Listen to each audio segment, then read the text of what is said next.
ಗೆಳೆಯರೆ, ಗ್ರಾಮ ಸ್ವರಾಜ್ಯ ಮೀಡಿಯಾಗೆ ಸ್ವಾಗತ ಸುಸ್ವಾಗತ. ನಾನು ಅಭಿರುಚಿ ಗಣೇಶ್, ಮೈಸೂರು. ಜನಾಂದೋಲನ, ಮಹಾಮೈತ್ರಿ, ಗಾಂಧಿ ವಿಚಾರ ಪರಿಷತ್ ಮೈಸೂರು ಹಾಗೂ ಪ್ರಗತಿಪರ ಸಂಘಟನೆಗಳ ಒಕ್ಕೂಟ ಮೈಸೂರು ವತಿಯಿಂದ ಜನವರಿ 30ರಂದು ಕರಾಳ ದಿನವನ್ನಾಗಿ ಆಚರಿಸಲು ತೀರ್ಮಾನ ಮಾಡಿದ್ದು, ಆ ಕುರಿತು ವಿವರಗಳನ್ನು ಈ ವಿಡಿಯೋದಲ್ಲಿ ಹಂಚಿಕೊಳ್ಳಲಾಗಿದ್ದು ಅದನ್ನು ಕೇಳೋಣ ಬನ್ನಿ.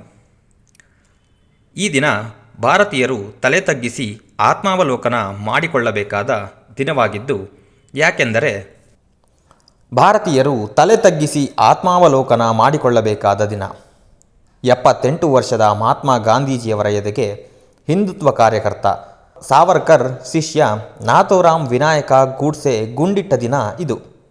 ಸ್ವಾತಂತ್ರ್ಯ ಪಡೆದುಕೊಂಡ ಭಾರತದಲ್ಲಿ ಇದು ಕರಾಳ ದಿನ.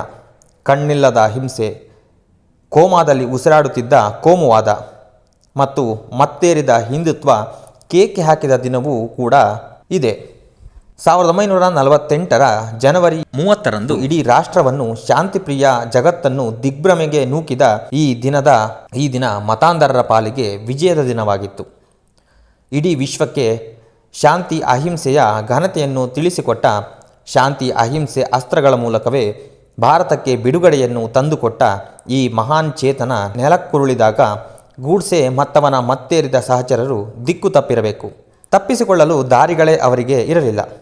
ನೋವು, ಸಿಟ್ಟಿನಿಂದ ಚೀರುತ್ತಿದ್ದ ಗುಂಪು ಅವರನ್ನು ಹಿಡಿದು ಹೊಡೆದು ಪೊಲೀಸರಿಗೆ ಒಪ್ಪಿಸಿತ್ತು. ಗಾಂಧಿ ಮೈಯಿಂದ ಚಿಮ್ಮಿದ ನೆತ್ತರಿನಲ್ಲಿ ತಿಲಕ ಬೆಳೆದುಕೊಂಡ RSS, ಹಿಂದೂ ಮಹಾಸಭಾ, ವಿಶ್ವ ಹಿಂದೂ ಪರಿಷತ್ ಮೊದಲಾದ ಹಿಂದೂ ಸಂಘಟನೆಗಳು ಇವತ್ತು ರಾಷ್ಟ್ರದ ತುಂಬ ನೆತ್ತರಿನ ಹೊಳೆಯನ್ನೇ ಹರಿಸುತ್ತಿವೆ. ಹಿಂಸೆಯಲ್ಲಿ ನಂಬಿಕೆ ಇಟ್ಟ ಸಂಘಟನೆಗಳಿಗೆ ಗಾಂಧಿಯನ್ನು ಕೊಂದ ಗೂಡ್ಸೆ ಮತ್ತವನ ಸಂಗಡಿಗರು ಮಹಾನ್ ರಾಷ್ಟ್ರಭಕ್ತರಂತೆ ಕಾಣುತ್ತಾರೆ. 1 ದಶಕಕ್ಕೂ ಮಿಕ್ಕಿದ ಕಾಲಾವಧಿಯಲ್ಲಿ ಇಡೀ ರಾಷ್ಟ್ರದ ಅಧಿಕಾರ ಸೂತ್ರವನ್ನು ಹಿಡಿದಿರುವ ಭಾರತೀಯ ಜನತಾ ಪಕ್ಷದ ಹಿಂದಿನ ಚಾಲಕ ಮತ್ತು ಪ್ರೇರಕ ಶಕ್ತಿಗಳೇ ಈ ಹಿಂದುತ್ವ ಸಂಘಟನೆಗಳು. ಅಹಿಂಸೆಯನ್ನು ವೈಭವೀಕರಿಸುತ್ತಿರುವ ಈ ಶಕ್ತಿಗಳು ಅಧಿಕಾರವನ್ನು ದುರುಪಯೋಗಪಡಿಸಿಕೊಂಡು ಇಡೀ ರಾಷ್ಟ್ರದಲ್ಲಿ ಹಿಂಸೆಯನ್ನೇ ಬಿತ್ತಿ ಬೆಳೆಯುತ್ತಿವೆ.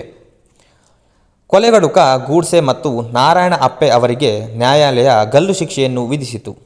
ಇವರಿಬ್ಬರು 1949ರ ನವೆಂಬರ್ 15ರಂದು ಅಂಬಾಲಾ ಜೈಲಿನಲ್ಲಿ ಗಲ್ಲಿಗೇರಿದರು.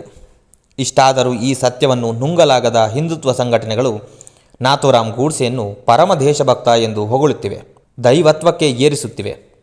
ಎಳೆಯ ಮಕ್ಕಳು ಗೂಡ್ಸೆಯನ್ನು ದೇವರೆಂದು ತಿಳಿಯುವ ಸನ್ನಿವೇಶವನ್ನು ಈ ಸಂಘಟನೆಗಳು ಹುಟ್ಟುಹಾಕುತ್ತಿವೆ. ಗಾಂಧಿಯನ್ನು ಕೊಂದದ್ದು ನ್ಯಾಯಸಮ್ಮತ ಎಂಬ ಪಾಠವನ್ನು ಹೇಳುತ್ತಾ ಗಾಂಧಿ ತತ್ವಗಳಿಗೆ ಮಸಿ ಬೆಳೆಯುತ್ತಿವೆ. ಇಂತಹ ಹೊತ್ತಿನಲ್ಲಿ ನಾವು ಗಾಂಧಿಯನ್ನು, ಅವರ ಬದುಕನ್ನು ರೂಪಿಸಿದ ಶಾಂತಿ, ಸತ್ಯ, ಅಹಿಂಸೆಯನ್ನು ನಿಜರೂಪದಲ್ಲಿ ತಿಳಿಸುವ ಹೊಣೆಗಾರಿಕೆಯನ್ನು ಹೊರಬೇಕಾಗಿದೆ. ಗಾಂಧೀಜಿಯ ರಾಮ ಮತ್ತು ಹಿಂದುತ್ವವಾದಿಗಳು ಕಟ್ಟುತ್ತಿರುವ ರಾಮರ ನಡುವಿನ ವ್ಯತ್ಯಾಸವನ್ನು ತಿಳಿಸಿ ರಾಮನ ನಿಜರೂಪವನ್ನು ಮತ್ತೆ ಜನತೆಯ ಮುಂದೆ, ವಿಶೇಷವಾಗಿ ಯುವ ತಲೆಮಾರಿನ ಮುಂದೆ ನಿರೂಪಿಸಬೇಕಾಗಿದೆ. ಈ ಕಾರಣದಿಂದ ಜನವರಿ 30 ಮಹತ್ವದ ದಿನ. ಅಂದು ಸತ್ಯವನ್ನು ಕೊಲೆ ಮಾಡಿದ ಗೂಡ್ಸೆಯ ನಿಜರೂಪವನ್ನು, ಕರಾಳ ಮುಖವನ್ನು ಚಿತ್ರಿಸುವ ದಿನವಾಗಿ ಆಚರಿಸಬೇಕಾಗಿದೆ. ಜನತೆಯ ಸುಖ, ಶಾಂತಿ, ನೆಮ್ಮದಿಯನ್ನು ಬಯಸುವ, ರಾಷ್ಟ್ರದ ನಿಜವಾದ ಮುನ್ನಡೆಯನ್ನು ಬಯಸುವ ಅನೇಕ ಸಂಘಟನೆಗಳು ಸೇರಿ ಜನವರಿ 30ನ್ನು ಕರಾಳ ದಿನವಾಗಿ ಮೈಸೂರಿನ ಕಲಾಮಂದಿರದಲ್ಲಿ ಆಚರಿಸುತ್ತಿದ್ದೇವೆ. ಅಂದು ಬೆಳಗಿನಿಂದ ಸಂಜೆಯವರೆಗೆ ಕಲಾವಿದರು, ಚಿಂತಕರು, ಪ್ರಗತಿಪರರು, ಬರಹಗಾರರು, ಸಂಕುಚಿತ ಮತಧರ್ಮಗಳ ಚೌಕಟ್ಟನ್ನು ಮುರಿದ ಜಾತ್ಯತೀತರು, ಜನತಂತ್ರ ಪ್ರೇಮಿಗಳು ಕೈಜೋಡಿಸಿ ವಿವಿಧ ಕಾರ್ಯಕ್ರಮಗಳನ್ನು ನಡೆಸುವರು. ಕೋರ್ಟ್ ಮುಂಭಾಗದಲ್ಲಿರುವ ಗಾಂಧಿ ಪ್ರತಿಮೆಗೆ ಸುಮಾರು 200 ಮಕ್ಕಳು ಬೆಳಗ್ಗೆ 8:30ಕ್ಕೆ ಮಾಲಾರ್ಪಣೆ ಮಾಡುವ ಮೂಲಕ ಕಾರ್ಯಕ್ರಮಕ್ಕೆ ಚಾಲನೆ ನೀಡುವರು. ನಂತರ ಮಕ್ಕಳು ಮೆರವಣಿಗೆಯ ಮೂಲಕ ಕಲಾಮಂದಿರಕ್ಕೆ ಸಾಗುವರು. ಕಿಂದರಿ ಜೋಗಿ ಪ್ರತಿಮೆಯ ಮುಂಭಾಗದಲ್ಲಿ ಚರಕವನ್ನಿಟ್ಟುಕೊಂಡು ನೂಲು ತೆಗೆಯುವುದು, ಗಾಂಧಿಯನ್ನು ಬಣ್ಣಗಳಲ್ಲಿ ಮೂಡಿಸುವುದು ನಡೆಯುತ್ತವೆ. ನಂತರ ಸಿನಿಮಾ ರಂಗದ ಪ್ರಸಿದ್ಧ ಕಲಾವಿದರು ಗಾಂಧಿ ನನ್ನ ಕಣ್ಣಲ್ಲಿ ಕುರಿತು ಮಾತನಾಡುವರು. ರಾಜ್ಯದ ಬೇರೆ ಬೇರೆ ಭಾಗಗಳಿಂದ ಬರುವ ಹೆಸರಾಂತ ಕಲಾವಿದರು ಗೆರೆ ಮತ್ತು ಬಣ್ಣಗಳಲ್ಲಿ ಗಾಂಧಿಯನ್ನು ಮೂಡಿಸುವರು. ಮಕ್ಕಳಿಗಾಗಿ ಗಾಂಧಿ ಚಿತ್ರ ರಚನಾ ಸ್ಪರ್ಧೆ 2 ವಿಭಾಗಗಳಲ್ಲಿ ನಡೆಯುತ್ತವೆ. 5 ಮತ್ತು 7 ವರ್ಷಗಳ ನಡುವಿನ ಮಕ್ಕಳು ಒಂದು ವಿಭಾಗದಲ್ಲಿ ಹಾಗೂ 8 ಮತ್ತು 15 ವಯೋಮಾನದ ಮಕ್ಕಳು ಇನ್ನೊಂದು ವಿಭಾಗದಲ್ಲಿ ಭಾಗವಹಿಸುವರು. 2 ವಿಭಾಗಗಳಲ್ಲಿ ವಿಜೇತರಾಗುವ ಮತ್ತು ಮಕ್ಕಳಿಗೆ ತಲಾ 1,000 ರೂಪಾಯಿ ಬಹುಮಾನವನ್ನು ನೀಡಲಾಗುವುದು. ಮತ್ತೊಂದು ಆಕರ್ಷಣೆ ಕ್ವಿಜ್. PUC ಮತ್ತು ಪದವಿ ತರಗತಿಗಳಲ್ಲಿ ಓದುತ್ತಿರುವ ಮಕ್ಕಳಿಗೆ ಈ ಕ್ವಿಜ್ ಇರುತ್ತದೆ. ಇದರಲ್ಲಿ ವಿಜೇತರಾಗುವವರಿಗೆ ಕ್ರಮವಾಗಿ 3,000, 2,000, 1,000 ರೂಪಾಯಿಗಳನ್ನು ಮತ್ತು 500 ರೂಪಾಯಿಯ ಸಮಾಧಾನಕರ ಬಹುಮಾನವನ್ನು ನೀಡಲಾಗುತ್ತದೆ. ಗಾಂಧಿಯನ್ನು ಕುರಿತ ಕಿರುಚಿತ್ರ ನಿರ್ಮಾಣ ಸ್ಪರ್ಧೆ ನಡೆಯುವುದು ಮತ್ತೊಂದು ವಿಶೇಷ. ಯಾರು ಬೇಕಾದರೂ ಇದರಲ್ಲಿ ಭಾಗವಹಿಸಬಹುದು. 2 ರಿಂದ 3 ನಿಮಿಷಗಳ ಕಾಲಾವಧಿಯಲ್ಲಿ ಈ ಕಿರುಚಿತ್ರ ತಯಾರಿಸಬೇಕು.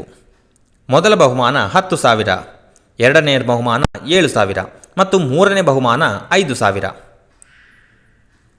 ಗಾಂಧೀಜಿಯವರಿಗೆ ಪ್ರಿಯವಾಗಿದ್ದ ಭಜನ್ ಹಾಗೂ ಕವಿತಾ ವಾಚನ, ಮಕ್ಕಳಿಂದ ಮಾತು, ನಾಟಕ ವಾಚನ ಇತ್ಯಾದಿ ಕಾರ್ಯಕ್ರಮಗಳು ನಡೆಯಲಿವೆ.